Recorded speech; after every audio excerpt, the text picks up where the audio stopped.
Appel à la jeunesse est cette émission pour vous, fidèles auditeurs, comme vous le savez, qui est consacrée au Seigneur Jésus-Christ pour l'édification, l'encouragement des jeunes dans le Cameroun, à Douala précisément, parce qu'en ce moment, la radio Vie en Christ émet dans tout Douala, en particulier et un peu dans les extrêmes. Mais par la grâce du Seigneur, nous croyons que nous pourrons atteindre un peu plus loin, et nous atteignons plus loin en ce moment. Donc, appel à la jeunesse pour vous qui avez l'habitude de nous écouter. Cette émission commence chaque samedi à partir de 11h. Et pour vous qui m'écoutez en ce moment pour la première fois, cette émission a pour but de faire connaître le Seigneur Jésus-Christ de Nazareth, mort et ressuscité pour tous les hommes il y a de cela près de 2000 ans. Donc, beaucoup entendent beaucoup parler de Jésus-Christ.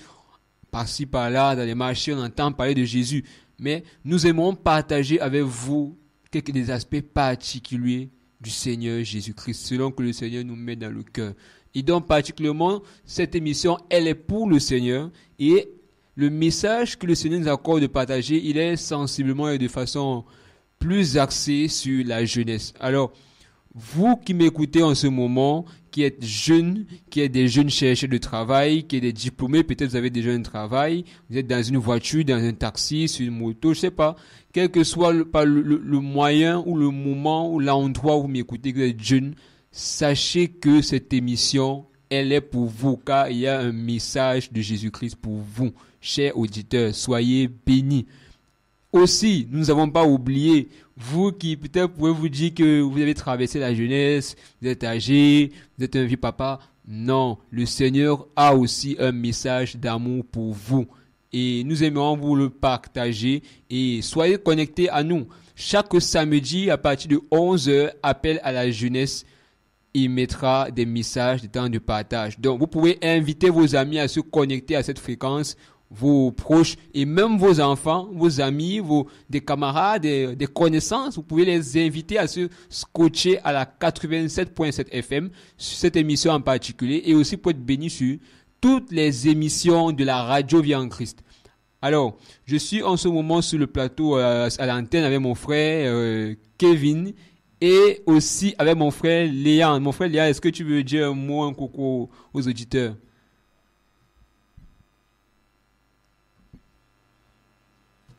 Mon frère Léandre. Christ, soyez bénis dans le nom de Jésus-Christ de Nazareth et nous bénissons encore le Seigneur pour cette grâce qu'il nous donne encore d'être vivant, d'être debout en ce jour, afin de pouvoir prêcher sa parole, prêcher l'évangile. Que toute la gloire soit rendue à Jésus-Christ. Amen. Amen. Gloire au Seigneur Jésus. Alors, nous bénissons le Seigneur. Avant de commencer d'entrer dans le vif du sujet, nous allons prendre un temps dans la prière. Alors, je vais t'inviter, toi, fidèle auditeur, toi qui nous écoutes premièrement, nouvellement sur cette émission, à avoir une oreille attentive et à faire une prière au Seigneur. Tu as seulement déjà entendu parler du Seigneur, ou peut-être c'est ta première fois d'écouter, de te connecter à cette émission. Je vais juste t'encourager à avoir une oreille attentive, un cœur disposé, un esprit disposé et joins-toi en moi et nous allons prier le Seigneur afin que le Seigneur dans sa grâce en ce moment il nous fasse à tout un chacun du bien tout au long de cette émission ce samedi. Père, au nom de Jésus, nous prions Seigneur afin que tu prennes le total contrôle. Nous prions Papa afin que tu prennes le total contrôle de cette émission. Papa, je prie au nom de Jésus afin que toute activité des ténèbres, toute activité satanique, toute chose, tout esprit qui influence la vie de qui que ce soit, au nom de Jésus, que cet esprit soit chassé au nom puissant de Jésus-Christ. Père, je prie, Seigneur, afin que quelqu'un qui est emprisonné dans une cage, dans une forme de puissance satanique et ténébreuse, qui est influencé par un voile, Père, je prie afin qu'il sorte de son sommeil. Je prie afin que tu délivres quelqu'un du péché au nom de Jésus de Nazareth, Père. Au nom de Jésus-Christ.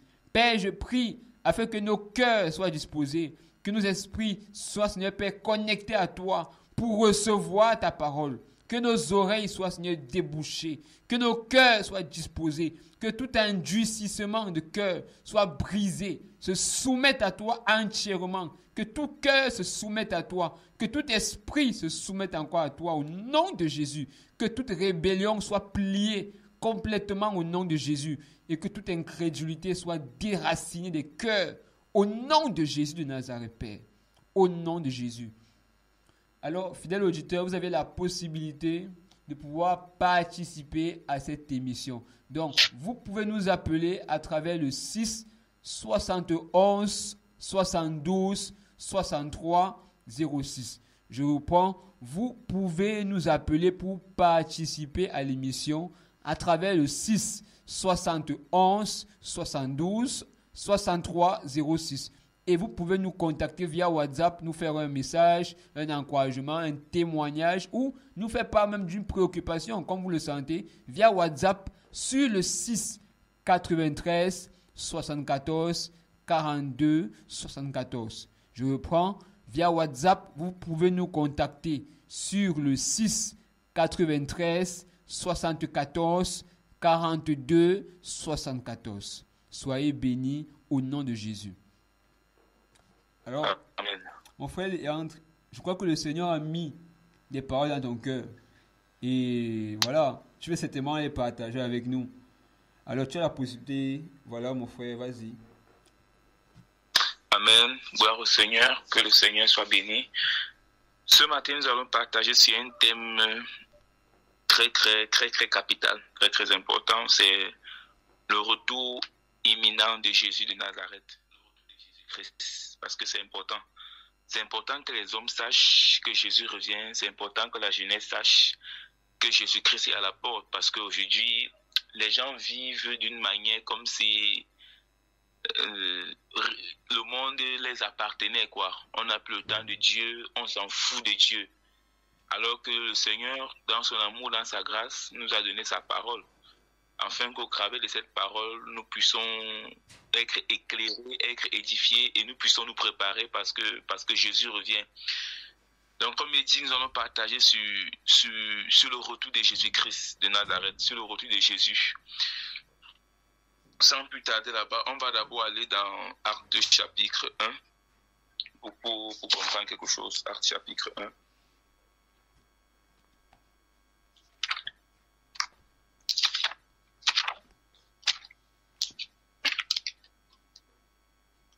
Dans le Actes chapitre 1, à partir du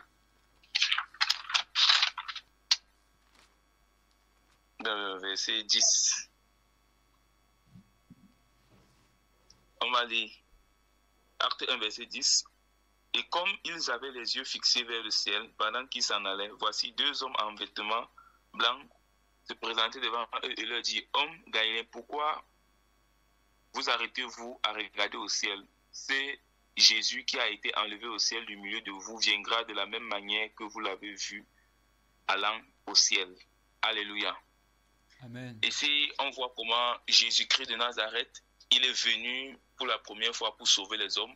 Il est venu par la vertu du Saint-Esprit au travers d'une femme Marie qui a trouvé grâce aux yeux de Dieu. Et il est venu tel que la prophétie l'avait annoncé. Et vous savez, dans Ésaïe là-bas, quand Ésaïe a prophétisé le retour la naissance du Mashiach, ça a mis des millénaires, des années, et le dernier livre de l'Ancienne Alliance, c'est Malachie. De Malachie à Matthieu, ça fait plus de 400 ans. Donc ça a tellement duré à ce que peut-être d'aucuns avaient l'impression que cette prophétie n'allait plus s'accomplir, quoi. Que peut-être c'était même du mensonge, parce qu'on dit qu'on reconnaît un prophète par sa prophétie. Donc si quelqu'un prophétise quelque chose, si ça ne s'accomplit pas, c'est qu'elle est fausse, c'est que c'est un faux prophète. Donc Isaïe a prophétisé que la Vierge sera enceinte, elle mettra un monde, un fils, on l'appellera Emmanuel, c'est que Dieu parmi nous. Les prophètes ont prophétisé la naissance du Messie. Et ça a mis le temps. Finalement, le Mashiach est né. On va aller là-bas dans Luc chapitre 1 pour comprendre quelque chose. Luc chapitre 1. Livre de Luc.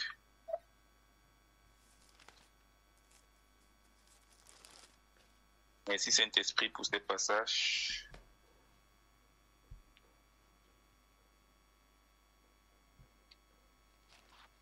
À partir du verset 21, je vais lire. Et quand Luc chapitre 2, à partir du verset 21, et quand les 8 jours furent accomplis, il fut circoncis et on l'appellera du nom de Yeshua, comme l'ange l'avait appelé avant qu'il ne soit conçu dans le ventre. Et quand les jours de leur purification furent accomplis selon la Torah de Moïse, il le portait à Jérusalem pour le présenter au Seigneur, selon ce qui est écrit dans la Torah du Seigneur. Tout mâle qui ouvre complètement une matrice sera appelé consacré au Seigneur. Et pour offrir un sacrifice de tourterelles ou de jeunes pigeons, comme cela est prescrit dans la Torah du Seigneur. Et voici, il y avait à Jérusalem un homme appelé Siméon, et cet homme était juste et pieux. Il attendait la consolation d'Israël, et le Saint-Esprit était sur lui. Et il avait été averti divinement par le Saint-Esprit qu'il ne verrait pas la mort avant d'avoir vu le Mashiach du Seigneur. Et il vint au temple poussé par l'Esprit, et comme les parents approchaient dans le temple l'enfant Yeshua pour accomplir à son égard ce qu'on ordonnait à Torah. Il le prit dans ses bras et bénit Elohim et dit, Maître, tu laisses maintenant ton esclave s'en aller en paix, selon ta parole, car mes yeux ont vu ton salut que tu as préparé face à tous les peuples, la lumière pour la révélation des nations et la gloire de ton peuple d'Israël. Amen. On voit comment ici, là, Simeon a eu la grâce de voir l'accomplissement du Seigneur. Il a vu comment ce que le Seigneur avait prophétisé par ses prophètes, il dit bien, la consolation de tout le peuple, quoi. Et vous savez, la Bible dit que Dieu ne fait rien sans avoir annoncé à ses prophètes. Avant que Jésus ne vienne, on a donné les signes qui va qualifier le Seigneur. On a dit comment il devait naître, la Vierge sera enceinte. Le Seigneur est toujours en train de donner des signes. De donner les signes, quoi, pour que les hommes puissent reconnaître, afin de ne pas passer à côté. Ça dérange un peu. Non, vas-y. Pour que les hommes puissent reconnaître, afin de ne pas passer à côté. Et on voit comment là-bas le Seigneur finalement naît. Malgré le temps que ça a pris, mais Jésus-Christ est né.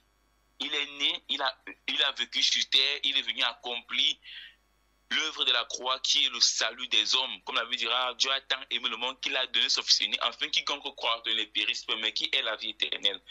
Et on voit maintenant là-bas dans Actes chapitre 1 comment, si je peux encore lire, verset 10, et comme ils avaient les yeux fixés vers le ciel pendant qu'ils s'en allaient, voici 2 hommes en vêtements blancs se présentaient devant eux et leur dit, hommes galiléens, pourquoi vous arrêtez-vous à regarder au ciel? C'est Jésus qui a été enlevé au ciel du milieu de vous viendra de la même manière que vous l'avez vu enlevé au ciel. Donc voilà encore une autre prophétie qui est en train de s'accomplir. Comment ces hommes habillés en blanc, on dit que comme vous voyez ce Jésus enlevé au ciel, il va encore revenir. Ça veut dire que Jésus va encore revenir. La première fois, les prophètes ont prophétisé que le Messie va naître. Ça a mis du temps, bien aimé. Ça a tellement duré que peut-être si nous étions à cette époque-là, peut-être on pouvait être de ceux-là qui allaient être incrédules en disant que non, c'est pas possible. Mais ça a tellement duré que quand tu fais les recherches, depuis Ésaïe jusqu'à Matthieu, le nombre d'années et des millénaires que ça a pris. Mais qu'à cela ne tienne, la prophétie s'est accomplie. Et le Seigneur donne encore une autre prophétie qu'il revient, que Jésus-Christ revient. Maintenant, il ne doit plus revenir de cette manière comme un bébé, mais il va venir tel que ces hommes nous ont dit, il viendra physiquement pour enlever ses enfants. On va là-bas dans Matthieu chapitre 24. Maintenant, on va entrer dans le vif du sujet, par la grâce de Dieu. Matthieu chapitre 24, pour comprendre quelque chose. Que le Seigneur soit béni. Amen. À partir du verset 3, Matthieu 24, verset 3, mais s'étant assis sur la montagne des Oliviers, ses disciples vinrent à lui en particulier et lui dirent, dis-nous, quand ces choses arriveront-elles? Et quel sera le signe de ton avènement et l'achèvement de l'âge? Ici, les disciples ont posé 2 questions au Seigneur. 3 questions. Pourquoi? Parce que le Seigneur, dans son parcours, ça dérange un peu. le Seigneur dans son parcours les parlait de son retour, du fait qu'il va aller au Père, comment il va revenir. Et les disciples ont dit que, mais dis-nous quand est-ce que ces choses vont arriver. C'est pour ça qu'il dit, dis-nous quel est le signe de ton avènement. L'avènement ici, quand tu définis, ça veut dire le signe de ton arrivée, le signe de ton retour. Avec quoi est-ce qu'on va reconnaître que tu es de retour, que tu es à la porte, que tu reviens? Et de l'avènement de l'âge et de la fin du monde. Donc il y aura le retour de Jésus, ensuite il y aura la fin du monde. Mais nous allons nous attarder sur le retour du Seigneur, sur le retour de Jésus-Christ. Et le Seigneur qui est bon, comme la Bible dira, le Seigneur, sa volonté est que les hommes soient sauvés parce que Dieu ne désire pas la mort du pécheur. Nous sommes créés à l'image de Dieu et l'homme est la créature la plus sacrée aux yeux de Dieu. Donc le Seigneur veut sauver les hommes. Il ne veut pas que les hommes périssent. Il ne veut pas que les hommes périssent. C'est pour cela que dans son amour, il a permis qu'il y ait des signes, afin que lorsque nous verrons ces signes, que nous sachions que nous sommes à la fin, que nous sachions que le Mashiach est à la porte, que le Seigneur est à la porte. Il a permis qu'il y ait les signes. Et il dira maintenant sa parole que s'il n'avait pas abrégé ces signes, personne ne sera sauvé. Mais par amour pour nous, parce qu'il nous aime, il ne veut pas que ce jour nous surprenne, afin que nous soyons dans les pleurs. Mais le Seigneur veut sauver les hommes. Et quels sont les signes que le Seigneur a donnés? On va lire là-bas dans Matthieu, chapitre 24, à partir du verset 32. Il dit ceci. Mais apprenez du figuier cette parabole. Dès que sa jeune branche devient tendre et qu'elle pousse des feuilles, vous savez que l'été est proche. De même, quand vous verrez toutes ces choses, sachez qu'il est proche, à la porte. Amen, je vous le dis, cette génération ne passera pas jusqu'à ce que tout cela soit arrivé. Donc le Seigneur dit que quand vous verrez ces choses, sachez qu'il est proche à la porte. Quelles sont donc ces choses dont le Seigneur a dit que quand vous verrez ces choses, bien aimés, sachez que le Seigneur est à la porte. Bien aimés, je vous assure que le Seigneur nous accorde la grâce de pouvoir saisir ce que nous allons partager. Parce que le monde va mal. Le monde va mal. Nous sommes la génération qui sont en train de vivre pleinement les prophéties bibliques. Je vous assure. Il y a eu des choses qui sont passées avant nous, mais cette génération-ci, dans laquelle nous sommes, c'est nous qui vivons pleinement l'accomplissement des prophéties bibliques. Nous allons le lire. Et le Seigneur a donné 3 horloges afin que nous puissions discerner que le Seigneur apporte. Il y a les nations, il y a l'Église, il y a le peuple d'Israël. Voilà les horloges que le Seigneur nous a données pour discerner que le Seigneur est à la porte. Et bien aimé, pour discerner que Jésus revient. Discerner que c'est le temps de se repentir, c'est le temps de faire la paix avec le Seigneur. Il a donné les nations. Il y a les signes qu'il a donnés, que quand les nations vont manifester tel signe, sachez que c'est la fin. Quand l'Église va manifester tel signe, sachez que c'est la fin. Quand le peuple d'Israël va manifester tel signe, sachez que c'est la fin. Mais bien aimé, c'est la fin. Et aujourd'hui, quand tu regardes le monde de manière globale, tu regardes le monde qui est composé. Dans le monde, il y a l'Église qui est sur terre, il y a les nations, il y a le peuple d'Israël. Aujourd'hui, quand tu regardes ça, tu comprends que véritablement, bien aimé, j'ai souvent l'habitude de dire que même les païens aujourd'hui savent que c'est compliqué. Ce qui se passe de nos jours, il faut que tu sois un véritable fou pour refuser d'accepter la réalité de ce monde, pour refuser de croire véritablement que nous sommes à la fin, que Jésus est à la porte, que Jésus revient. Parce que ce qui se passe là, c'est terrible. Et frères et sœurs, c'est terrible. On va entrer en profondeur par la grâce de Dieu, c'est terrible.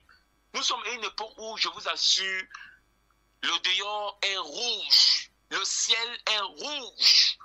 Ne regardez pas comme vous voyez là le soleil qui s'élève, c'est terrible. Ce qui se passe dans les nations. Vraiment, je nous exhorte à suivre ces temps-ci les informations parce que Le monde ne fait qu'aller de mal en pire. La dépravation, le péché, que ce soit dans l'église, que ce soit dans les nations, que ce soit au niveau du peuple d'Israël, c'est la catastrophe. C'est la catastrophe. Et le Seigneur, qu'est-ce qu'il a fait? Il a donné ces signes, afin que lorsque nous voyons ces choses, je vous assure, vous qui nous écoutez, nous puissions se tourner vers le Seigneur pour implorer sa grâce. Parce que si tu rates le retour de Jésus, mon frère, tu vas souffrir. Et tes pleurs, tes supplications ne pourront pas remettre Dieu en question. Ne pourront pas faire le Seigneur changer d'avis, revenir sur sa parole, parce que la Bible dira, Dieu est fidèle à sa parole. Il est juste. Il est juste à sa parole. C'est pour ça qu'il nous donne encore le temps de faire la paix avec Dieu. Il nous donne encore le temps de se repentir, parce que bientôt c'est la fin. Bientôt c'est la fin. Je vous assure, bientôt c'est la fin. Le Seigneur dit ceci, là-bas on va lever à partir du verset 4, Matthieu 24, verset 4. Et Yoshua répondant leur dit, Yoshua ça veut dire Jésus, prenez garde que personne ne vous égare, car beaucoup viendront sous mon nom et diront, je suis le Mashiach. Et ils égareront beaucoup. Mais vous entendrez parler des guerres, des bruits de guerre. Veillez à ne pas être troublé, car il faut que toutes ces choses arrivent. Mais ce ne sera pas encore la fin, car une nation se lèvera contre une autre nation et un royaume contre un autre royaume. Et il y aura des famines, des pestes et des tremblements de terre en divers lieux. Mais toutes ces choses ne seront que le douleurs. Toutes ces choses ne seront que le commencement des douleurs. Alors ils vous livreront à la tribulation, et vous tireront, et vous serez haïs de toutes les nations à cause de mon nom. Et alors beaucoup seront scandalisés, et ils livreront les uns les autres, et haïront les uns. Est-ce qu'on peut fermer le micro? Et beaucoup de faux prophètes se lèveront. Et beaucoup de faux prophètes se lèveront et égareront beaucoup. Et parce que la violation de la Torah sera multipliée, l'amour de beaucoup se refroidira. Mais celui qui aura supporté bravement et calmement les mauvais traitements jusqu'à la fin sera sauvé. Et cet évangile sera prêché dans toute la terre habitée pour servir de témoignage à toutes les nations. Et alors viendra la fin. Ici, quand tu médites le chapitre de Matthieu 24 en profondeur, tu comprends que le Seigneur aussi, il parle ici de l'abomination qui se fera dans l'église. Il parle ici d'un mouvement de faux prophètes, de faux pasteurs, de faux apôtres, des séducteurs qui vont se lever en ce temps de la fin. Et ici, le Seigneur, dans Matthieu 24, le Seigneur parle des guerres, des bruits de guerre, des nations qui vont se lever contre une nation. Et quand tu continues, le Seigneur aussi parle de l'acharnement qui se fera sur le peuple d'Israël. Et il dira, là-bas au verset 32, verset 34, que quand vous verrez ces choses, comme on a lu là-bas, quand vous verrez ces choses, quelles sont les choses que le Seigneur a dit? C'est ce qu'on vient de lire là-bas, de Matthieu 24, on vient de lire jusqu'au verset 14. Et au verset 35, il dit Amen. Il dit au verset 33, de même, quand vous verrez toutes ces choses, sachez qu'il est à la porte. Quand nous verrons quoi? Tous ces trucs-là qui sont en train de se passer. Aujourd'hui, lorsqu'on regarde l'église, mes bien-aimés, et aujourd'hui, lorsqu'on regarde l'église, on voit comment c'est compliqué avec la séduction. C'est compliqué avec la séduction, avec le mélange, avec il y a un réveil, si on peut dire ainsi, pas que c'est peut dire ici, de faux pasteurs. L'apostasie.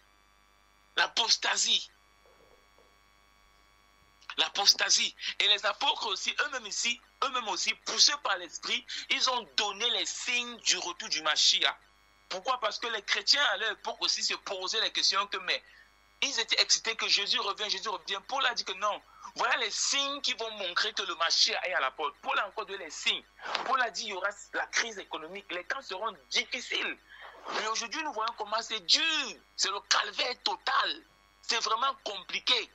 C'est compliqué. Malgré les réunions, malgré les assises que nos autorités peuvent faire, on ne voit pas de résultats. On ne fait que promettre à la population le changement. Mais au concret, nous sommes en train d'étendre à moins l'infini.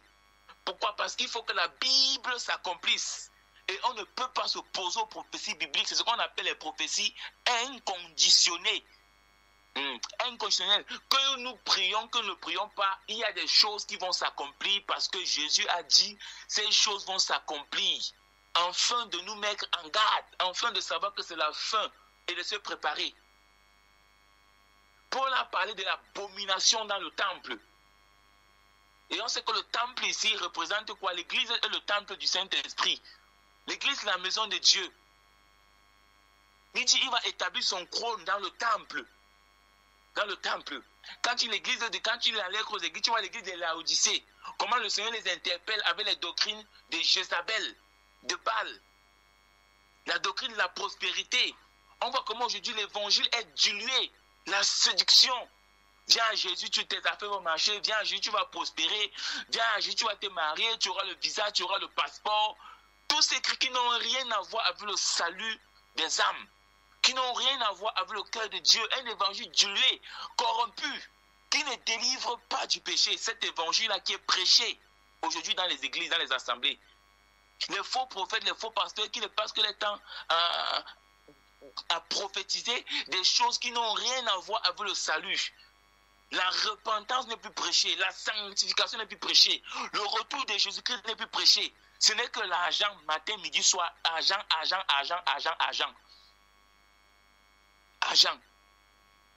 C'est compliqué.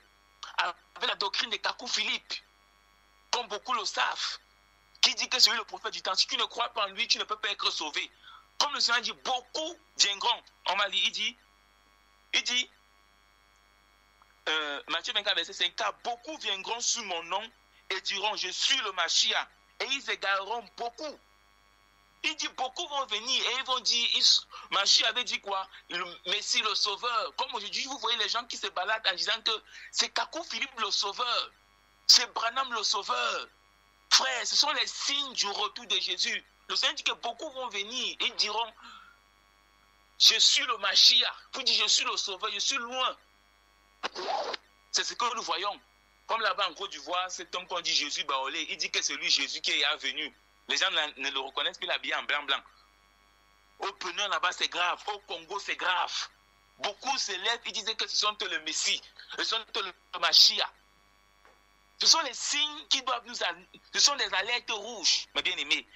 Toi qui nous écoutes et qui vis encore dans le péché, sache que nous sommes à une ère critique. Ce n'est plus le temps de négocier avec le péché, c'est le temps de faire la paix avec le Seigneur. C'est le temps de donner sa vie à Jésus-Christ. C'est le temps d'abandonner le péché. Parce que tout peut arriver à tout moment. Ça peut s'arrêter d'un moment à l'autre. On peut être en train de prêcher comme ça. Subitement, vous ne suivez plus de voix. Pourquoi? Parce que nous avons disparu, nous sommes partis. Parce qu'on a Jésus-Christ, nous qui vous prêchons. Parce que où nous sommes là, c'est grave. Comme il disait, on voit Kakou Philippe, on voit les gens qui marchent avec les photos de Branham, disant que si tu n'acceptes pas Branham, tu n'as pas le salut. Si tu n'acceptes pas Branham, tu ne seras pas sauvé. Si tu n'acceptes pas Kakou Philippe, tu ne seras pas sauvé. La Bible le dit. Beaucoup viendront. Beaucoup viendront et ils égareront beaucoup. Regardez comment des foules sont en train d'être égarées. Avec l'évangile de Dieu la mère, Dieu le Père. Et les évangiles qui viennent tout droit de l'enfer. Tout droit de l'enfer. Avec la doctrine qui est sauvée, c'est sauvé. Qui ne fait qu'égarer les gens. Qui amène les gens à se plaire dans le péché. Que Jésus est mort pour nos péchés présents, futurs et passés. C'est faux. Paul dit que je crée durement mon corps de peur d'être disqualifié après avoir prêché aux autres. Mais ce sont ces évangiles-là qui ne font que faire rage dehors, qui ne font qu'égarer beaucoup. Qui ne font qu'égarer beaucoup, parce que Paul a dit ceci. Dans 2 Timothée chapitre 4 là-bas, il dit, on va lire 2 Timothée chapitre 4 avant de revenir dans Matthieu. 2 Timothée chapitre 4.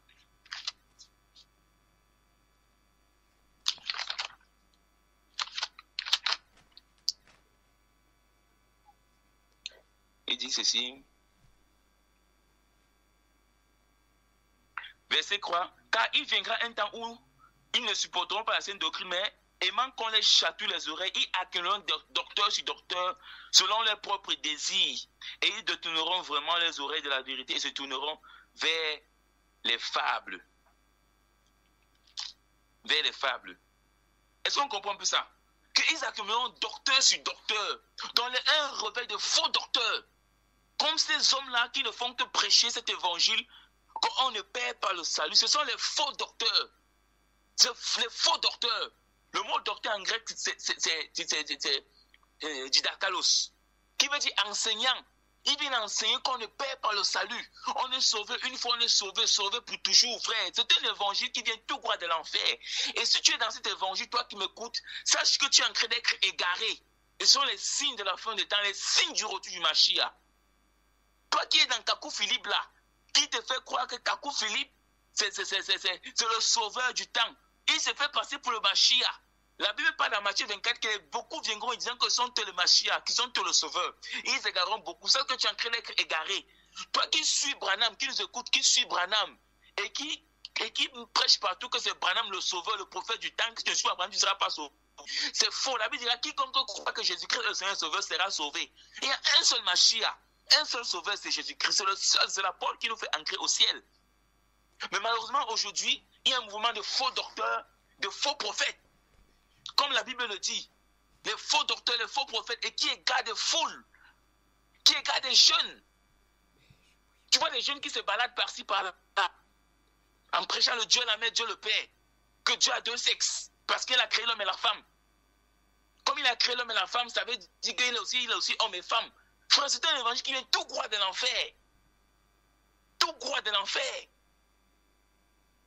Frère, et c'est le signe du retour du Mashiach. Le Seigneur a dit que quand vous verrez ces choses-là, aujourd'hui c'est grave dehors, sachez qu'il est à la porte. Ça, ce sont les signes constants de l'église.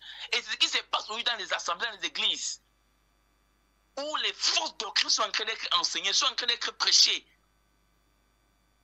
L'abomination, comme la Bible le dit, l'abomination où le temple, où le trône de Satan est établi. Dans beaucoup d'églises là dehors, il y a le trône de Satan, frères et sœurs. Ce sont les signes du retour de Jésus. Les scandales dans les églises, les scandales avec les pasteurs, ce sont les signes du retour de Jésus-Christ. Et nous ne pourrions pas prier que ces choses-là s'arrêtent parce que la Bible a dit qu'il faut que ces choses s'accomplissent. Quand vous verrez ces choses, c'est que je suis à la porte. Et le Seigneur a parlé par rapport aux nations. Il dit une nation se lèvera contre une nation, il y aura des guerres. Aujourd'hui, quand vous suivez les informations, c'est gâté dans le monde entier, c'est gâté. Pour votre information, il y aura une troisième guerre mondiale, même si beaucoup ne le savent pas. Il y aura une troisième guerre mondiale. Et c'est en train de se préparer. Ces grandes puissances ne font que se préparer. Il y a les accords, il y a les alliances qui ne font que se tisser. Quand on voit la guerre entre la Russie et l'Ukraine, quand tu fais les recherches, tu comprends, tu te poses la question, mais pourquoi cette guerre? Pourquoi qu'elle ne peut pas laisser tomber? Non. Ça, ce sont les prophéties bibliques qui s'accomplissent. La guerre dans les nations. La guerre, on voit la guerre là-bas, c'est compliqué. Dans les nations. Les tremblements de terre, les pestes, tous ces trucs-là. Les signes de la fin des temps, les signes du retour de Jésus. Et on voit le peuple discret là-bas. Aujourd'hui, je vous assure, mes bien-aimés, le Seigneur me fait grâce dessus, France 24, par rapport à la guerre qui se passe actuellement avec Israël et la Palestine et les Arabes. Actuellement, c'est grave. C'est grave. Depuis que Israël, ils ont tué le chef de la secte islamique de Hezbollah. Ces hommes-là, les Arabes ont décidé que c'est fini. Ils ont juré qu'ils vont tuer le peuple d'Israël. Et le Liban, la Syrie, tous sont en train de s'unir pour attaquer le peuple d'Israël, pour attaquer le peuple d'Israël. Et dernièrement aussi, récemment, ils ont lancé combien de missiles en Israël là-bas. Ils ont dit, même si c'est quoi, ils ne veulent plus la paix. Frère, et ça, ce sont les signes du retour du Mashiach. Pourquoi? Parce que les prophètes bibliques disaient qu'il y aura une telle guerre. C'est la préparation de l'homme impie qui va venir faire un traité de paix. Quand tu lis Daniel là-bas, qui va venir faire un traité de paix entre les deux nations pour qu'il y ait la paix. Il va faire un traité de fausse paix pour calmer les ardeurs, ensuite de révéler sa vraie face. Frère, ça sera catastrophique. Et nous sommes en plein dedans, frère. Ça fait peur. Jésus est à la porte, mes bien-aimés. Jésus est à la porte. Quand tu regardes l'église, tu comprends que Jésus est à la porte. Quand tu regardes les nations, ce qui se passe dans les nations, Jésus-Christ est à la porte. Les États-Unis se sont aussi levés pour dire qu'ils vont aussi intervenir dans cette guerre là-bas en Israël parce que les États-Unis soutiennent Israël. Jésus-Christ est à la porte. Et bien aimé. Maintenant, qui seront sauvés, qui seront enlevés? Parce qu'aujourd'hui, beaucoup savent que quand tu connais, il va te dire je suis chrétien. Je suis chrétien. Beaucoup savent que c'est un chrétien parce que, comme quelqu'un avait dit, si tu n'es pas bouddhiste, animiste, musulman, panafricaniste, s'il faut dire ainsi, forcément tu es chrétien, chrétien catholique, chrétien protestant, chrétien pentecôtiste. Oui, comme il y a tellement de dénominations là d'ailleurs que depuis nos rebas âges, on nous a fait comprendre qu'il faut appartenir à une dénomination religieuse. C'est ça qui fait de toi un enfant de Dieu, c'est ça qui fait de toi un chrétien. Et puis encore, quand tu as pris encore tes sacrements, tu es convaincu que vraiment ta place auprès du Seigneur, frère, c'est un mensonge, je vous assure. La question qu'il faut se poser, qui sera sauvé, qui sera enlevé? Est-ce que toi qui m'écoutes, tu seras enlevé? Est-ce que tu seras enlevé? Parce qu'aujourd'hui, il y a des personnes qui vivent dans le péché, mais qui savent qu'ils seront sauvés. Pourquoi? Parce qu'ils ont la Bible à la maison. Pourquoi? Parce qu'ils fréquentent les églises. Comme j'ai connu beaucoup de jeunes, quand j'étais encore catholique, j'ai connu beaucoup de jeunes qui étaient dans la chorale, qui étaient des enfants de cœur, mais qui pratiquaient le péché à outrance, je vous assure. Allons là-bas dans Matthieu chapitre 7, verset 21. Matthieu 7, verset 21. Où le Seigneur dit, ceux qui me disent, Seigneur, Seigneur, n'entreront pas tous dans le royaume des cieux. Mais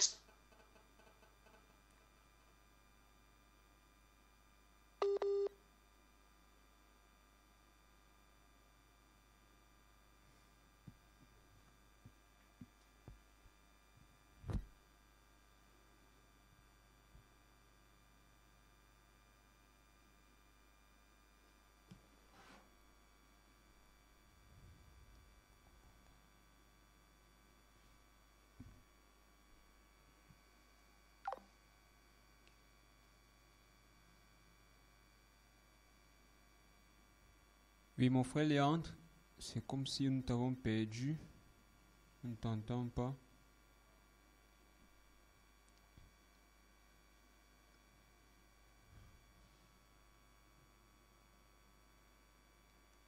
Alors, chef, fidèle auditeur, donnez-nous juste un instant. On a un petit souci technique. Nous avons un petit souci technique.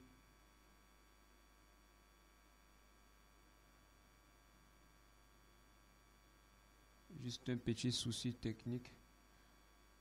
Donnez-nous quelques instants, s'il vous plaît.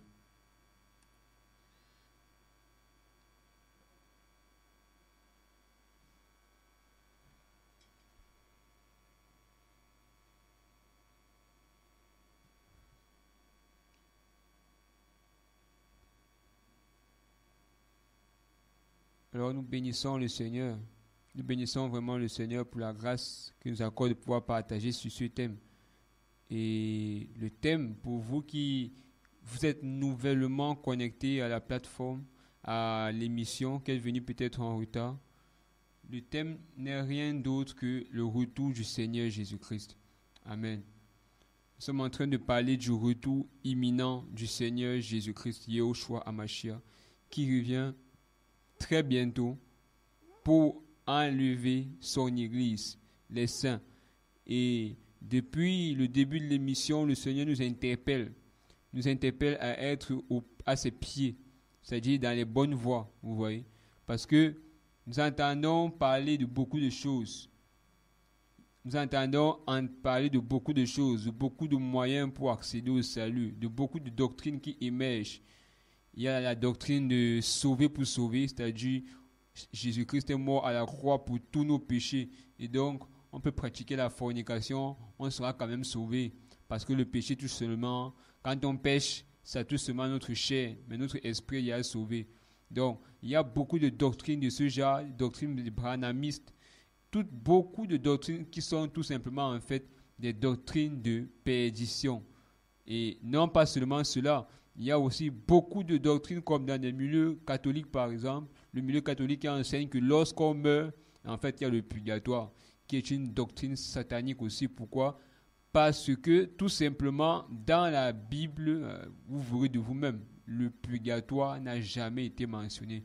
Donc, beaucoup de choses ainsi déroutent beaucoup de personnes qui, avec un cœur sincère, avec de bonnes volontés, avec une motivation entre guillemets qui pourrait être bonne, mais en fait, étant mal orientés, sont quand même sur la mauvaise voie.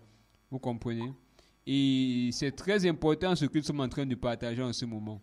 C'est vraiment très important parce que nous sommes en train de parler du retour du Seigneur. Du retour du Seigneur. Et on entend de moins en moins, parler dans les assemblées de cela. On entend de moins en moins de personnes parler du retour du Seigneur. De moins en moins. Aller, par exemple, dans une assemblée, dans un milieu, ce n'est pas pour condamner, c'est parce que moi-même parlant de ça, j'ai été catholique. Aller, par exemple, chez les catholiques, vous verrez, on ne parle pas de ça. Aller, par exemple, chez les témoins de Jéhovah, on ne parle pas du retour du Seigneur, de l'enlèvement de l'Église.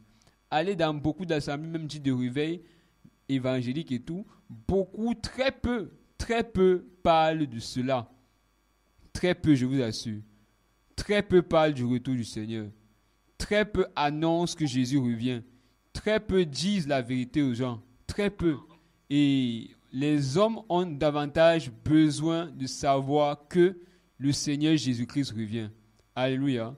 Les hommes ont davantage besoin d'entendre ce message, qui est un message de vérité, qui est un message capital pour la foi de toute personne qui se réclame, qui se dit être du Seigneur Jésus-Christ. Alors, toi qui nous entends, j'aimerais te dire que si tu es en train de nous écouter et que tu as peut-être une préoccupation, peut-être c'est la première fois que tu entends ce message concernant le retour du Seigneur, tu n'avais jamais entendu parler d'un quelconque retour du Seigneur, je voudrais te faire savoir que tu as la possibilité de pouvoir entrer en communication avec nous. Donc, tu peux nous appeler sur le 6 71 72 63 06. Je reprends. Si vous êtes à l'antenne et que vous avez une préoccupation, un problème, une interrogation, un souci, ou bien un témoignage que vous voudrez faire par rapport au thème qui est partagé en ce moment, par rapport à l'émission, vous pouvez nous appeler sur le 6 71 72 63 06. Et via WhatsApp, vous pouvez nous écrire un message et même aussi nous appeler via WhatsApp sur le 6 93 74 42 74. Je reprends, vous pouvez nous contacter via WhatsApp sur le 6 93 74 42 74. Alors la connexion a été rétablie, mon frère Léon. Est-ce que tu nous entends? Ok, je t'entends, mon frère. Si c'est bon, je peux continuer. Si c'est bon. D'accord, c'est bon. Tu peux y aller. Ok, gloire au Seigneur. Que le Seigneur soit béni pour cela. Amen. J'étais dans Matthieu. J'étais en train de dire que, vu que nous avons détaillé les signes concernant le retour de Jésus-Christ, et que lorsque nous observons, que ce soit l'Église, que ce soit le mouvement qui se fait aujourd'hui dans les nations, lorsque nous regardons aujourd'hui l'activité qui se passe autour du peuple d'Israël, nous comprenons que c'est vraiment la fin, que Jésus-Christ est à la porte, je vous assure, et c'est plus le temps de jouer, c'est plus le temps de dire c'est demain que je vais me repentir, c'est demain que je vais changer de vie, c'est demain que je vais mettre ma vie en règle, frère, parce que le temps ne nous appartient pas, le lendemain n'appartient à personne, parce que le Seigneur dit, personne ne sait ni le jour, mais il a donné les signes pour nous mettre en garde. Et il dira là-bas dans Matthieu 24 qu'il va venir comme un voleur dans la nuit, quand les hommes ne vont se douter de rien. À ce moment, il y aura des surprises, je vous assure, il y aura des disparitions inopinées, imprévues comme ça. Comme je dis, on peut être en train de prêcher à la radio subitement, ça s'arrête et beaucoup vont croire que c'est un point de connexion, comme toujours, parce qu'on dit que la connexion orange dérange, alors que ce n'est pas la connexion, mais c'est parce que nous sommes partis à la rencontre du Seigneur dans les airs, parce que au son de la trompette, les mots en Christ restent en un clin d'œil, en un claquement des doigts. Le claquement des doigts est même un peu lent, quoi. Ça sera tellement comme l'éclair. S'il faut mesurer, s'il faut comparer, ça sera comme l'éclair. comme l'éclair. Et le Seigneur, dans son amour, veut vraiment sauver les hommes. Il veut vraiment sauver les hommes. Maintenant, mes frères, qui sont ceux qui seront enlevés ce jour? Qui partiront? Parce qu'aujourd'hui, beaucoup se séduisent. Parce que le Seigneur dit là-bas, on ne se moque pas de Dieu. On ne se moque pas de Dieu. Ce que l'homme aura sémé, il le moissonnera, frère bien-aimé. On ne se moque pas de Dieu. En d'autres termes, ne nous séduisons pas. Ce n'est plus le temps de se séduire parce que malheureusement, beaucoup sont séduits. Beaucoup savent que comme on les a présentés un Dieu tellement bon, tellement amour, qui accepte tout, comme aujourd'hui, on peut suivre ce qui se dit là-bas ou depuis le Vatican, l'homosexuel, Dieu est bon, Dieu est amour, on doit s'accepter tel qu'on est, homosexuel, les transsexuels, les transgenres, le mouvement LBT, ils doivent s'accepter sous la base que Dieu est amour, frère bien-aimé. Ça, c'est la séduction. Ça, c'est la séduction. Et c'est pour ça que Satan séduit beaucoup. Toi qui nous écoutes et qui vis dans le péché, qui dit que non, un jour, je vais abandonner. Dieu sait que ce n'est pas facile. Dieu sait. Mon frère, tu es en train de te séduire.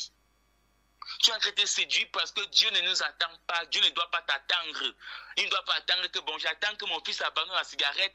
J'attends que mon fils abandonne l'homosexualité. J'attends que mon fils se marie, qu'il soit du concubinage avant que la compète sonne. Mon frère, Dieu, il est Dieu, c'est lui le boss.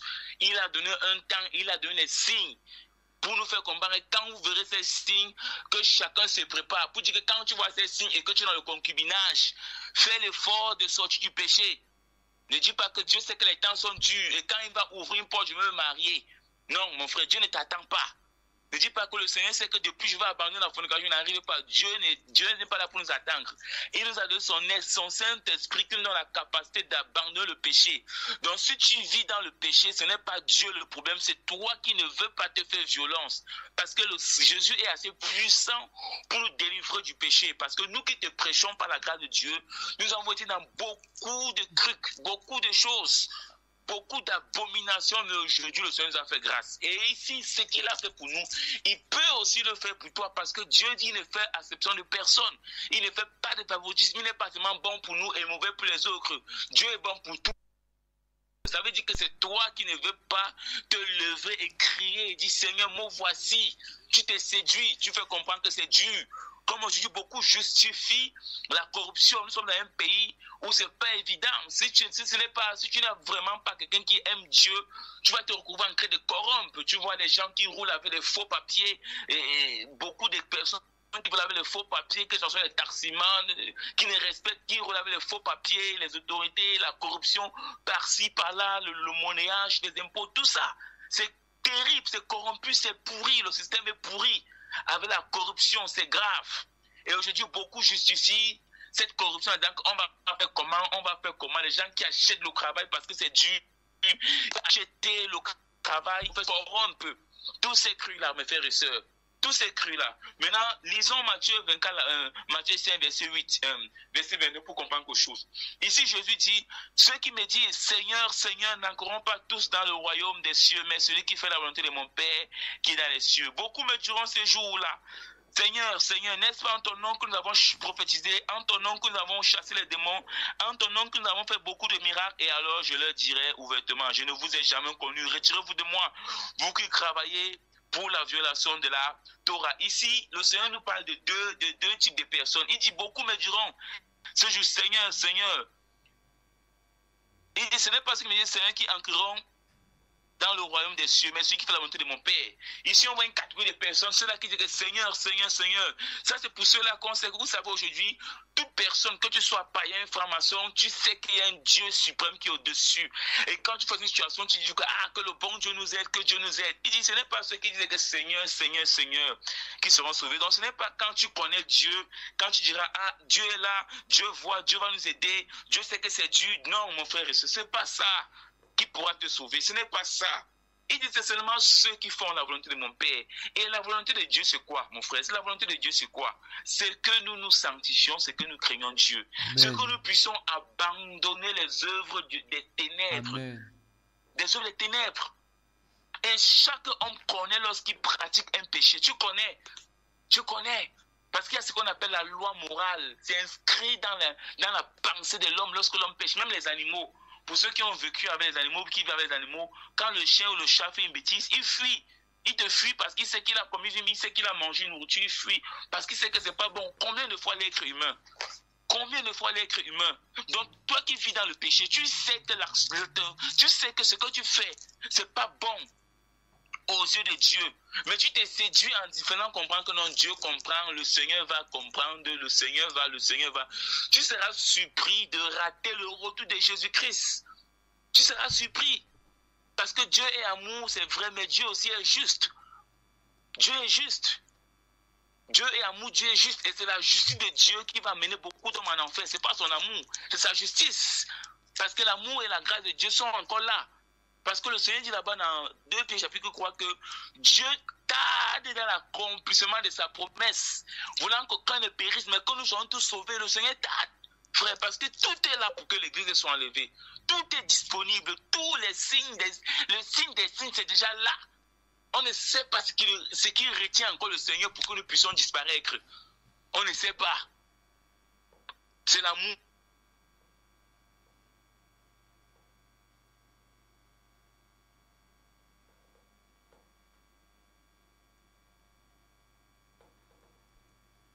Amen. Gloire au Seigneur. Alors, frères et sœurs, toi qui es dans une condition, où tu pratiques un péché, sans toi interpeller vraiment, sans toi vraiment interpeller par ces paroles, sans toi vraiment interpeller. Parce que si le Seigneur Jésus-Christ permet en ce jour que tu entendes vraiment ces paroles, il faut comprendre que c'est pour ton bien. Il faut comprendre que c'est par amour, c'est un message d'amour pour toi. Parce que la masturbation que tu pratiques, la fornication que tu pratiques, le songloulou dans lequel tu es et que tu ne veux pas abandonner, parce que beaucoup au Cameroun et en particulier à Douala même sont versés dans cela. Et quand tu vas interpeller quelqu'un, il va te dire que non, l'État n'ouvre pas les possibilités, se justifie, se séduit lui-même dans le péché, ne veut pas abandonner le péché, il est dans les raisonnements. Tu seras surpris de rater l'enlèvement de l'église. Et tu pourras aller en enfer à cause de la pratique de la fraude. Tu ne veux pas payer l'électricité normalement, tu es dans les sons loulous. Beaucoup sont dans les faux papiers. Ils ont refait leurs actes de naissance. Ils ont diminué, ils ont coupé leurs âges. Beaucoup sont dans le faux. Beaucoup sont dans la fornication, la masturbation. Et ne veulent pas se détacher de ça parce qu'ils aiment le péché.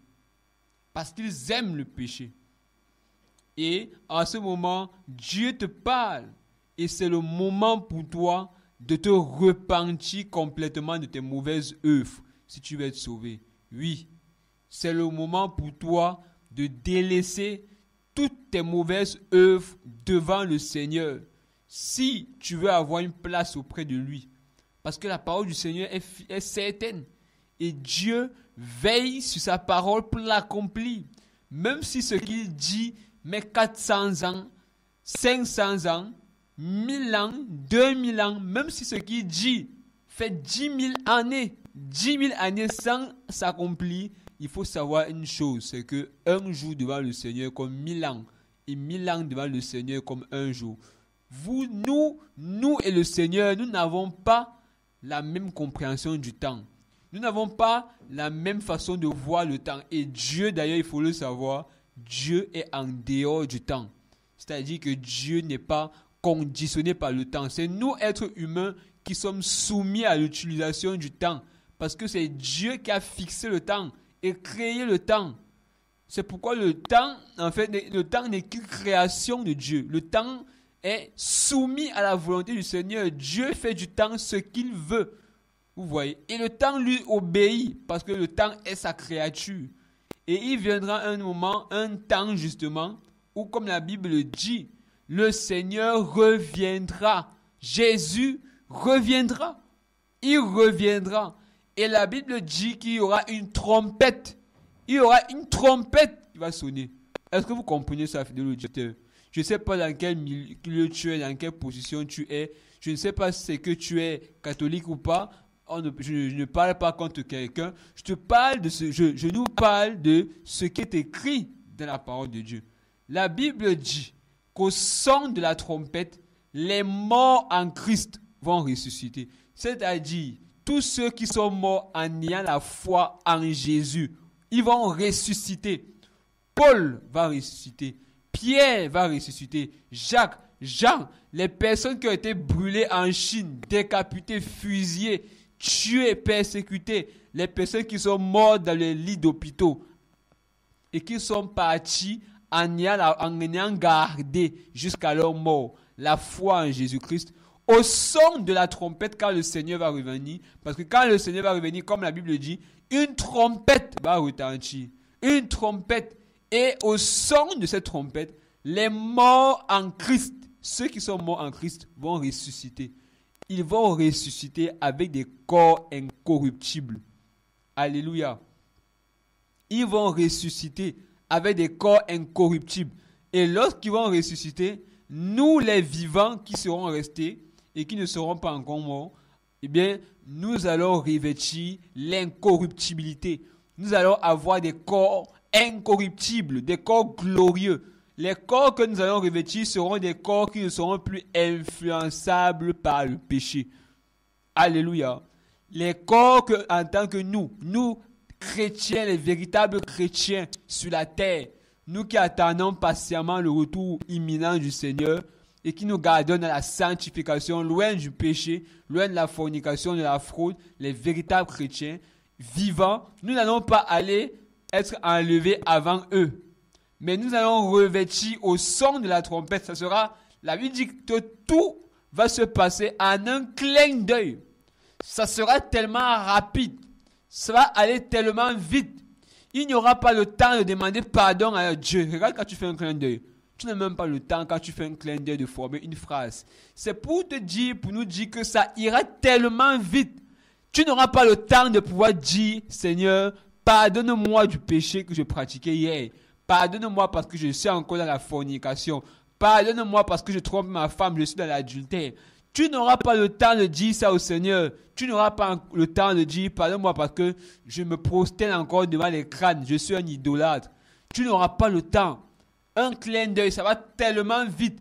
Et tellement ça ira vite qu'en un claquement de doigts, en un clin d'œil, tu te rendras compte très rapidement toi-même que tu as raté l'enlèvement de l'église. Que tu as raté l'enlèvement. Tu as raté ce moment imminent. Et ça sera terrible pour toi, mon frère. Ça sera terrible. La Bible parle d'un temps de gloire. Ce sera un temps de gloire, un temps de réjouissance pour les saints. Est-ce que tu te rends compte de ça? Imagine-toi depuis longtemps, tu as entendu parler qu'il existe un purgatoire. Mais quand ta triste nouvelle, quand tu meurs, tu te rends compte que le purgatoire n'a jamais existé. Mais que tu avais entendu parler du purgatoire quand tu vivais sur la terre. Tu avais entendu un évangile où on t'avait déjà invité à comprendre que le purgatoire est une invention humaine. Elle ne vient pas de Dieu parce que Dieu ne l'a jamais créé. Et qu'il n'y a aucune mention dans la Bible du purgatoire. Imagine, grande sera ta déception quand tu seras en train de pleurer. Il y aura là alors des pleurs et des grincements de dents. Parce que alors là, tu réaliseras en fait que depuis toute ton existence, depuis toute ta jeunesse, tu avais fait ton baptême, tu avais fait tes sacrements, on t'avait enseigné que le purgatoire existe. En fait, en ce moment-là, tu réaliseras qu'en fait, on t'avait trompé. Tu t'étais fait berner parce que tu vivais dans ton péché en croyant que quand tu vas mourir, tu vas aller au purgatoire. Les gens vont faire les messes de requiem pour toi et tu vas être sauvé. Quel mensonge! Quel mensonge! Regarde, combien seront grandes tes tristesses? Il y aura une désolation comme il n'y en a jamais eu sur toute la terre. Pour toutes les personnes qui vont rater l'enlèvement de l'église. Ça sera triste. Ça sera le chaos sur la terre.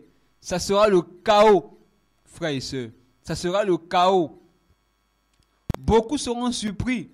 Beaucoup seront surpris lorsqu'ils seront en enfer, pensant que le purgatoire existe, pensant que les messes de requiem sauvent.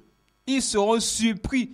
Il y aura alors là de grandes déceptions, des grands cris, des grandes douleurs, de grandes larmes, un grand tourment, un trouble profond dans les âmes de ceux qui seront donc en enfer et ceux qui seront jetés par la suite dans le lac de feu.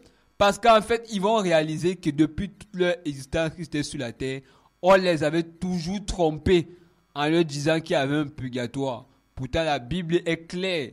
Dans Hébreux 9, le verset 27, il est écrit qu'il est donné à un homme de mourir une seule fois. Après quoi vient une seule chose, c'est le jugement. Le jugement. Est-ce que vous vous rendez compte de cela, frère? C'est-à-dire, tu vis toute ta vie, tu mènes toute ta vie, en croyant que comme tu es là, eh bien, si tu meurs, tu vas aller au purgatoire. Et puis, sur la terre, des gens vont faire les messes de requiem. Et les messes de requiem vont être utilisées pour que tu sois sauvé. Mensonge. Mensonge. Et comme je vous le dis, il y aura une grande déception, des douleurs profondes, des grincements de dents pour tous ceux qui auront raté l'enlèvement de l'église. Est-ce que vous vous rendez compte de cela, frère? Oh, frère. C'est le moment et c'est le temps. C'est justement la raison pour laquelle tout un chacun, nous devons nous préparer. Nous devons nous préparer à cela. Alléluia. Nous devons nous préparer. Tu dois te préparer. Alléluia. Alors, je vais t'inviter à prendre en considération cela. À prendre en considération cela. À prendre en considération que Jésus t'aime. Et c'est la raison pour laquelle il te fait entendre ce message. Il te fait entendre ce message parce qu'il t'aime. Alléluia.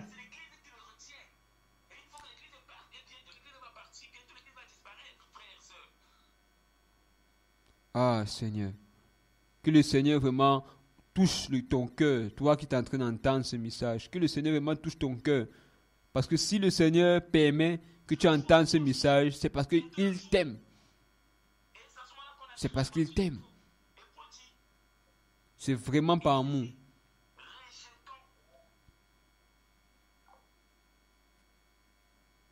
C'est vraiment par amour. Alors, frères et sœurs, nous avons eu un court moment, frères et sœurs, où, à cause d'un souci technique, nous avons été un peu coupés de notre frère Léandre. Mais je crois que la connexion, elle a pu être rétablie. Mon frère, est-ce que tu m'entends? Oui, t'entends bien. D'accord. Voilà, tu as la parole, tu as l'antenne, mon frère. Vas-y. Ok, et Paul dit, la nuit a avancé, le jour approche. Rejetons donc les œuvres des ténèbres et soyons revêtus des armes de lumière. Marchons d'une manière bienséante, comme en plein jour, donc dans les orgies, dans les voigneries, non dans le concubinage et la luxure des sambrites, non dans les querelles et les jalousies. Mais soyez revêtus du Seigneur, Yeshua Mashiach, et ne prenez pas soin de la chair pour accomplir ses désirs.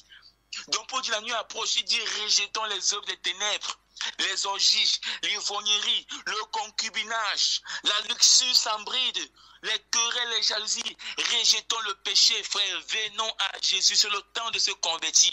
C'est le temps de se convertir et de donner sa vie Amen. à Jésus de Nazareth. C'est le temps de faire la paix avec le Seigneur Jésus-Christ, frère. Le temps qui nous reste, le temps de dire, Seigneur, me voici. Seigneur, prends pitié de moi. Et il dit, il ne rejette pas celui qui vient à lui. Et il dit, même si nos péchés sont noirs comme le croix, il va rendre cela blanche comme la neige. Mes frères et sœurs, le Seigneur va rendre cela blanche comme la neige. C'est le temps de donner sa vie à Jésus-Christ. C'est le temps de dire, Seigneur, j'ai péché contre toi, j'ai fait ce qui est mal à tes yeux. Mais me voici, je me répands, frère. Si tu es sincère, le Seigneur te pardonnera et ton nom sera inscrit dans le livre de vie. Il ne te condamnera pas. Et quel que soit ton péché, son sang est assez puissant pour nous purifier, pour nous sanctifier, pour nous rendre purs. Parce que Jésus a souffert à la croix. N'écoute pas cette voix du diable qui te dira, ah, c'est trop tard, tu es déjà trop loin. Même si tu es dans une secte, sache que Jésus est puissant. Il a dit, tout pouvoir m'a été donné. Rien n'est impossible à Dieu. Si tu crois, tu verras la gloire de Dieu. Crois que Jésus est puissant. Crois que Jésus est ton sauveur. Et tu seras sauvé, mon frère, ma soeur. Donc des grâces. Pour celui qui n'a pas encore donné sa vie à Jésus ou qui vit dans le péché, Repends-toi parce que Jésus est à la porte, Jésus revient. Toi, jeune, qui est encore dans les choses de ce monde, qui se donne encore à la vie de ce monde, aux passions de la jeunesse, repends-toi de ces choses. Repends-toi, jeune, de musique mondaine que tu écoutes, du mbolé. Repends-toi des pratiques mystiques, les pôles mondains magiques des sectes. Repends-toi de toutes ces choses, toutes ces œuvres du diable et viens à Jésus-Christ. Et toi qui fréquentes les églises là, ne te séduis pas en disant que parce que tu as baptisé que tu seras sauvé. Repends-toi, tu vis dans le péché. Et fais la paix avec Jésus-Christ parce que demain sera trop tard. Que toute la grâce sera rendue à Jésus-Christ. Et puis laisser la parole à mes frères afin qu'ils puissent aussi partager par la grâce de Dieu. Gloire à Jésus. Amen. Béni soit le Seigneur. Alors, mon frère Stanji, est-ce que tu as... William Stanji, oui. C'est la parole. Hein. D'accord, que le Seigneur aussi au travers de vous puisse bénir son peuple. Amen. Mon frère Stanji, je ne sais pas, est-ce que tu as quelques paroles que tu voudrais partager avec nous à l'antenne en ce moment par rapport à ce thème concernant le retour du Seigneur? Aurais-tu quelques paroles? Oui, vas-y mon frère. Amen. Bonjour à tous. Que le Seigneur soit béni pour l'enseignement qui nous a beaucoup édifié. Alors, je ne vais pas être long, je vais juste lire un passage. Pendant que le frère était en train de conclure, là, ça m'est monté à l'esprit. Dans le livre de 1 Jean 2, verset 17.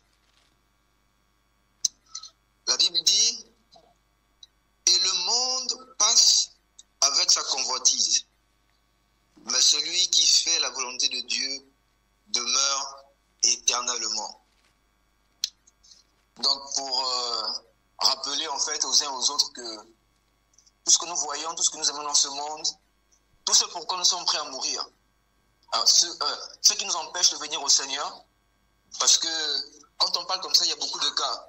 Il y a des gens qui, dans leur cœur, dans leur âme et conscience, ils savent que la parole est vraie, ils savent que c'est la vérité qu'on est en train de donner là, mais ils résistent.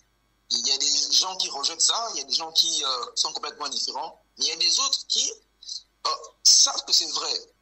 Et à cela, de manière particulière, je leur rappelle encore, avec mes frères, que le monde passe.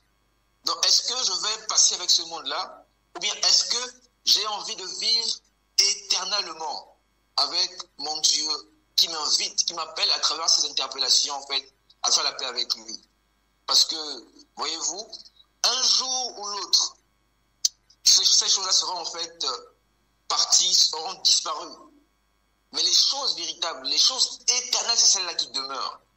Et le monde passera. Donc, les belles femmes, les voyages, les affaires, l'argent, toutes ces choses passeront. La musique du monde, ça passera un jour. Un jour ou l'autre, voilà, tu laisses ça derrière toi. Donc, souviens-toi, est-ce que je vais périr avec ces choses-là ou je les lâche maintenant pour faire la paix avec le Seigneur, en fait? Parce que le monde est appelé à être détruit. Quand on parle, en fait, de la fin des temps, quand mon frère parle comme ça, c'est parce que le Seigneur va détruire cette terre. Parce que cette terre, en fait, a tellement commis de mal, elle est appelée à être jugée. Donc, est-ce que je vais passer avec tout ce qu'il y a sur cette terre-là, n'est-ce pas, donc, sous le jugement, ou bien est-ce que je vais en fait être sauvé par ce salut gratuit que le Seigneur nous donne, en fait. Le comble, c'est que c'est un salut gratuit. Le Seigneur nous donne la vie, mais il la donne gratuitement. Je n'ai pas besoin de payer un seul centime. Donc, il me suffit, pendant que tu m'écoutes, tu n'as pas besoin d'attendre un mois, d'attendre une semaine ou 3 jours. Pendant que tu m'écoutes, tu nous écoutes là, dans ta chambre, dans la voiture, quand tu vas écouter ça plus tard, dans ton cœur, il suffit de te repentir et de te dire, Seigneur, j'ai écouté ta parole, je vais faire la paix avec toi. J'accepte en fait de renoncer au monde, de renoncer au péché, parce que je comprends que ça ne mènera nulle part. Quand la Bible dit, le salaire du péché, c'est la mort. Donc la mort n'est pas une surprise. La mort, en fait, n'est pas quelque chose en fait d'extraordinaire, non. La mort sera la conséquence du péché. Donc si tu vis dans le péché, si tu assumes le péché, sache que tu mourras. Et quand je parle de mourir, je ne parle pas seulement de la mort du tombeau, mais je ne parle pas de la mort qui te conduira en fait à un enfer, n'est-ce pas? Et puis tu es dans le lac de feu. Et ce sera vraiment dommage. Je finis en disant ceci. Le Seigneur dit dans Matthieu 16 que Que sert-il à un homme de gagner le monde entier s'il perd son âme? Donc on apprend que Jésus-Christ qui parle, il dit, un homme peut gagner le monde entier par des efforts, par des sacrifices, n'est-ce pas, par des alliances. Il se peut qu'il gagne le monde entier, c'est-à-dire il gagne beaucoup de trésors, il gagne beaucoup de choses. Mais s'il perd son âme, on apprend dans un deuxième temps qu'un homme peut perdre son âme. Alors si tu peux perdre ton âme, c'est que tu peux la sauver. Tu la perds comment? Par des décisions, par les choix que tu fais. Tu peux sauver ton âme ou tu peux la perdre, mon frère, ma soeur. Sauve-la, s'il te plaît. Ton âme est la chose la plus importante que Dieu t'a donnée. Parce que ton âme est entre tes mains. Et Dieu te rend libre et responsable. Et sache que si tu fais le mauvais choix, tu assumeras ça toute ta vie. J'allais dire en fait durant toute l'éternité. Et l'éternité, c'est plutôt long. Donc rappelle-toi en fait encore. Donc c'est ce que je voulais en fait ajouter par rapport à ce que mon frère a partagé. Que Dieu soit béni. Amen, amen. On bénit le Seigneur. Que le Seigneur vraiment soit béni pour ces belles paroles d'encouragement de la part du Seigneur. Et c'est vraiment interpellant parce que le Seigneur permet que nous entendions ce message, qui est un message qui est d'ailleurs rare. Il est vraiment rare. On n'entend pas beaucoup parler de cela.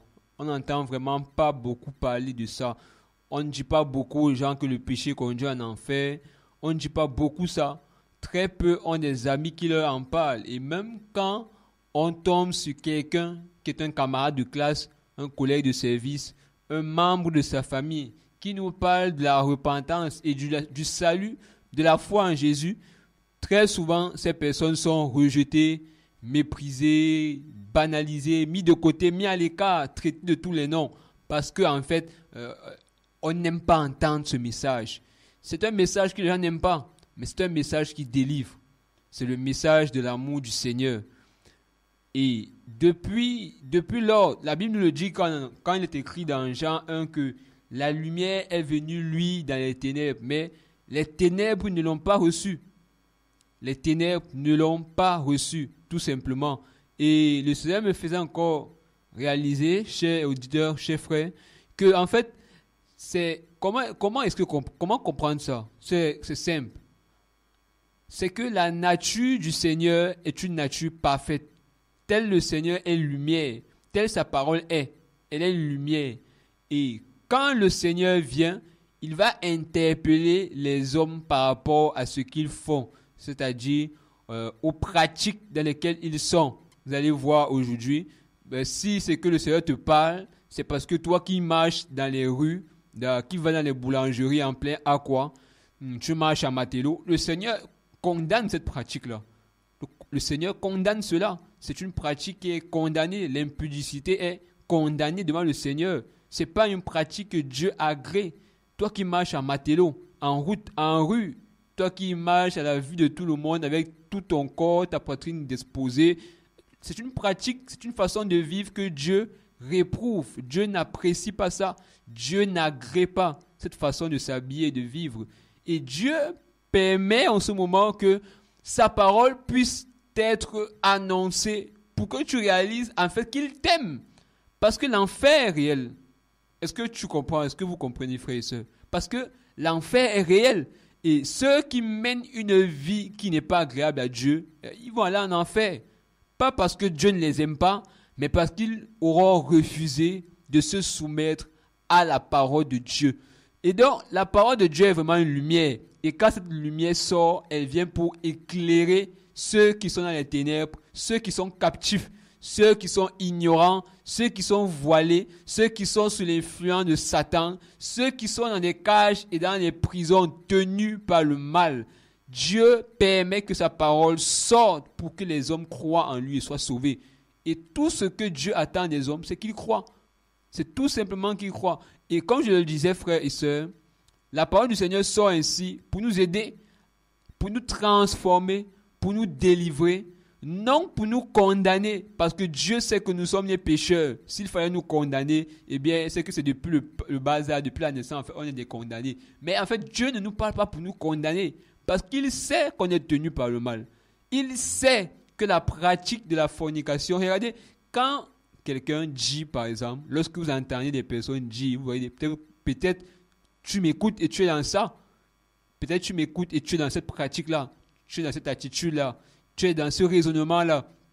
Vous allez voir des personnes, vous allez leur parler de la fornication, et puis la personne va te dire, quelqu'un va te dire que non, et il faut d'abord goûter la femme en question. Tu ne peux pas te marier avec elle sans l'essayer, il faut d'abord l'essayer. Comme si c'était une paire de chaussures. Il faut d'abord l'essayer, il faut d'abord essayer, on doit d'abord voir ce qu'on donne. Il faut d'abord tellement de raisonnement charnel, humain, et qui pour en fait amène les hommes à violer la parole de Dieu. Parce qu'en fait, on va légitimiser et rendre normal la fornication, la masturbation, la pornographie, qui sont des pratiques condamnées devant Dieu. Condamnées. Et tous ceux qui pratiquent ça méritent seulement la mort s'ils ne se repentent pas. Et Dieu permettant que ces paroles sortent, c'est pour interpeller les hommes qui vivent dans ça. Parce que c'est un message d'amour en fait. Dieu aime les hommes.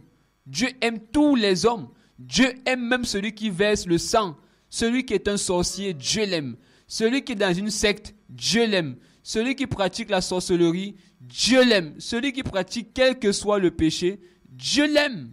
Dieu l'aime, mais Dieu a un problème avec la pratique du péché. Aussi longtemps qu'un homme pratique le péché, cet homme ne peut pas être en paix avec Dieu.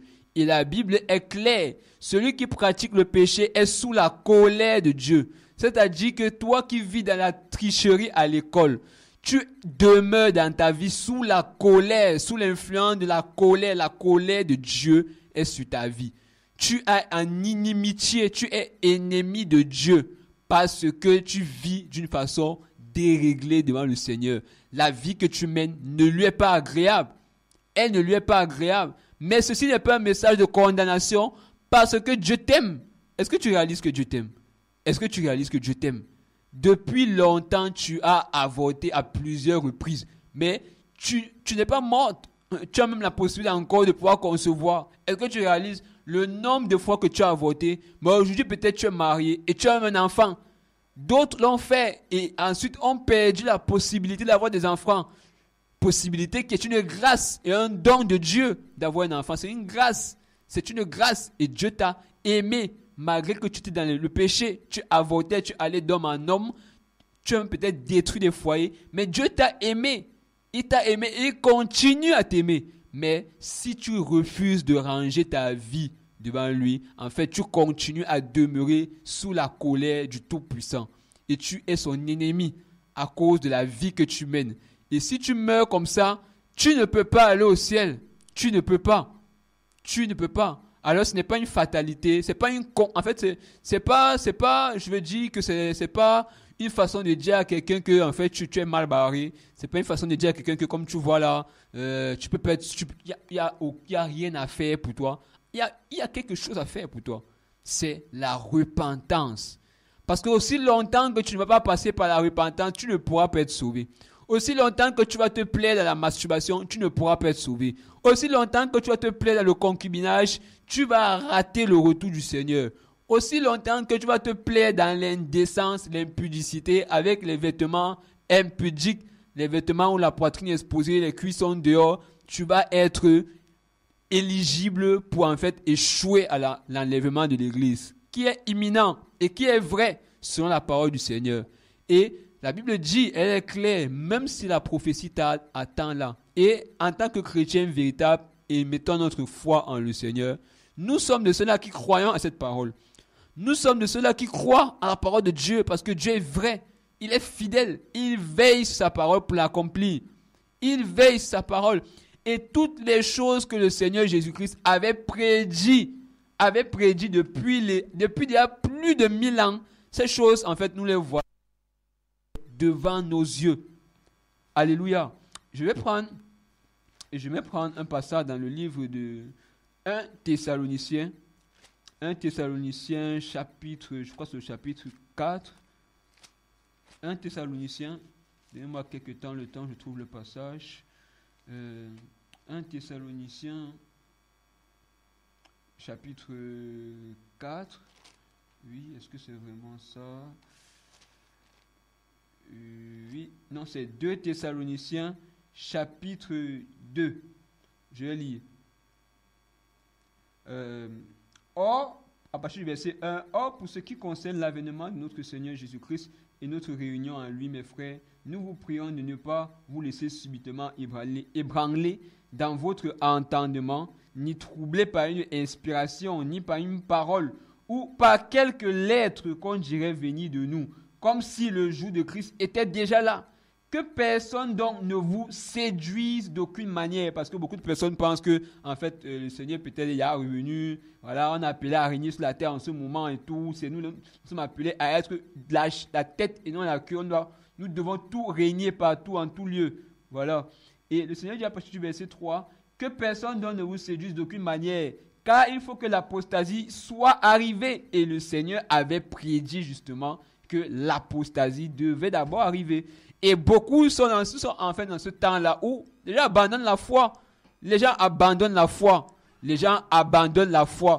Des gens étaient des chrétiens, ils sont en train d'abandonner la foi, abandonnent la communion fraternelle, abandonnent la prière, abandonnent la méditation de la parole, n'aiment plus les réunions d'assemblée, n'aiment plus la communion fraternelle, n'aiment plus le Seigneur, ne sont plus intéressés par le Seigneur, se sont versés dans la recherche de l'argent, les choses de la terre, et ont complètement abandonné la parole, ne craignent plus Dieu, vivent dans les sonloulous, ne paient plus l'électricité normalement, volent, sont dans les faux papiers, et ont abandonné la foi, ils sont dans l'apostasie. Ils ont vraiment cru le Seigneur. Et beaucoup, peut-être tu m'entends vraiment, et tu connais, tu entends, tu sais ce que tu as abandonné la foi. Tu le sais, tu as abandonné la foi. Tu as recommencé avec les musiques mondaines. Tu as recommencé avec les boîtes de nuit. Tu as tout recommencé, les choses que tu avais rejetées. Les choses que tu prêchais hier, en fait, aujourd'hui, te ferme la bouche parce que tu n'es plus capable de pouvoir revenir sur le même message que tu prêchais il y a de cela 2 mois. Parce que tu as abandonné la foi et beaucoup ont abandonné la foi. Et l'apôtre Paul précise qu'avant le retour du Seigneur, viendra le temps de l'apostasie. Et c'est ce temps-là qui est en train de se faire voir. Le temps dans lequel les gens abandonnent justement la foi. Et c'est terrible. Et après, qu'est-ce qu'il dit? Il dit que personne ne vous séduise d'aucune manière, car il faut que l'apostasie soit arrivée auparavant et que l'homme de péché, le fils de la perdition, soit révélé, lequel s'oppose et s'élève contre tout ce qui est appelé Dieu ou qu'on adore, jusqu'à être assis comme Dieu dans le temple de Dieu, se proclamant lui-même Dieu. Ne vous souvenez pas que je vous disais ces choses lorsque j'étais encore chez vous. Et maintenant, vous savez ce qui le retient afin qu'il soit révélé en son temps. Alléluia. Et c'est vraiment puissant, c'est vraiment glorieux, c'est vraiment étonnant et c'est parfait, c'est vraiment particulier parce que en fait les paroles du Seigneur s'accomplissent, les prophéties du Seigneur s'accomplissent. Quand le Seigneur avait dit qu'il viendrait des temps difficiles, que l'iniquité va s'accroître et qu'à cause de la montée en croissance de l'iniquité, en fait, beaucoup de personnes vont perdre l'amour de beaucoup va se refroidir. En fait, nous le voyons. Nous voyons justement cela. C'est que à cause vraiment de la montée du péché, beaucoup sont en train d'abandonner la foi. Et c'est triste. C'est triste. Ils sont en train de jouer avec leur éternité. C'est triste. Et il y a ce passage que je ne suis pas aussi en train de le retrouver, où je crois que c'est l'apôtre Paul qui le dit dans sa lettre aux Romains. Il dit que quand les hommes diront qu'il y a paix, justement, c'est à ce moment que le Seigneur reviendra.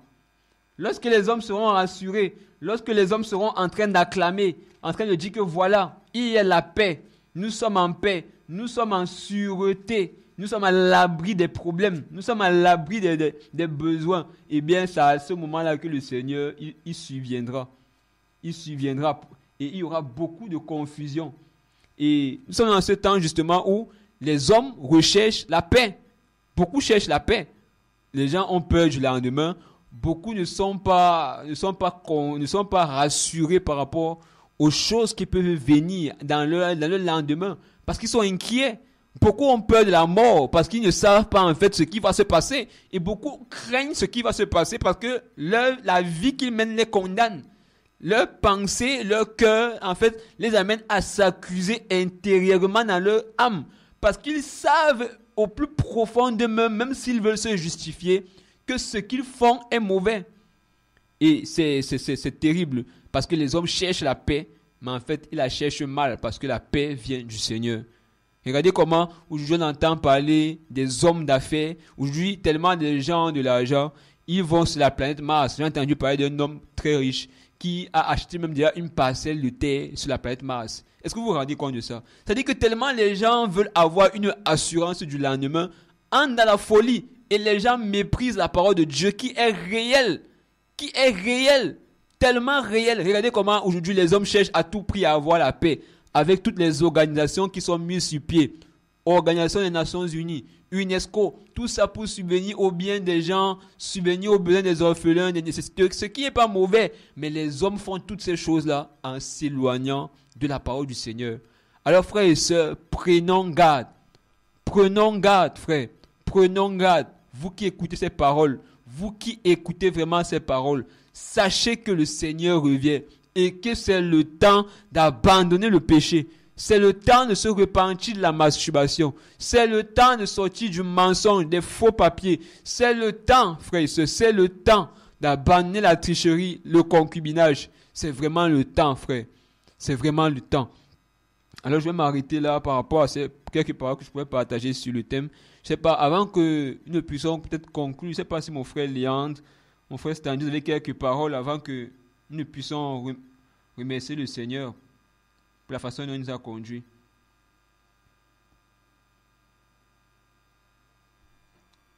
Mon frère Léandre, mon frère Stanley. Oui. Amen. Gloire au Seigneur. Et comme il dit, je crois qu'il n'y a pas le hasard. Il n'y a pas le hasard. Si le Seigneur a permis que nous puissions... Est-ce que je peux fermer ton micro, mon frère? Ça dérange. Ah, d'accord, d'accord. Si le Seigneur a permis que nous puissions partager sur ce thème, c'est parce que l'heure est grave, bien-aimés. L'heure est grave parce que les hommes n'ont même pas l'impression de ce qui les attend. De ce qui les attend demain ou après-demain. Tu vois, les gens sont là, tout ce qui les obsède, ils sont obsédés par, il faut réussir leur vie, il faut chercher de l'argent, Ils sont tellement obsédés par les biens de ce monde, par la richesse. Ils sont aveuglés, qui ne savent même pas que nous sommes à la fin, que les choses sont en train de se détruire, quoi. Les choses sont en train de se détruire. Et tu vois, il y a tellement de mouvements qui nous voient, comme peut-être tu vas voir, même quand je vois dans le domaine du football, et on a multiplié les championnats, tout ça, c'est une manière d'occuper, les hommes.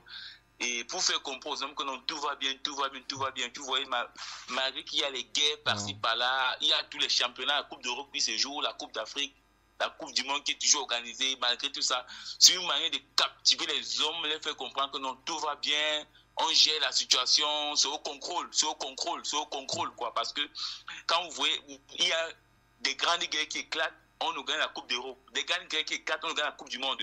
C'est pour faire comprendre aux hommes que non, tout est sous contrôle. Tout est sous contrôle. N'ayez crainte, on gère la situation.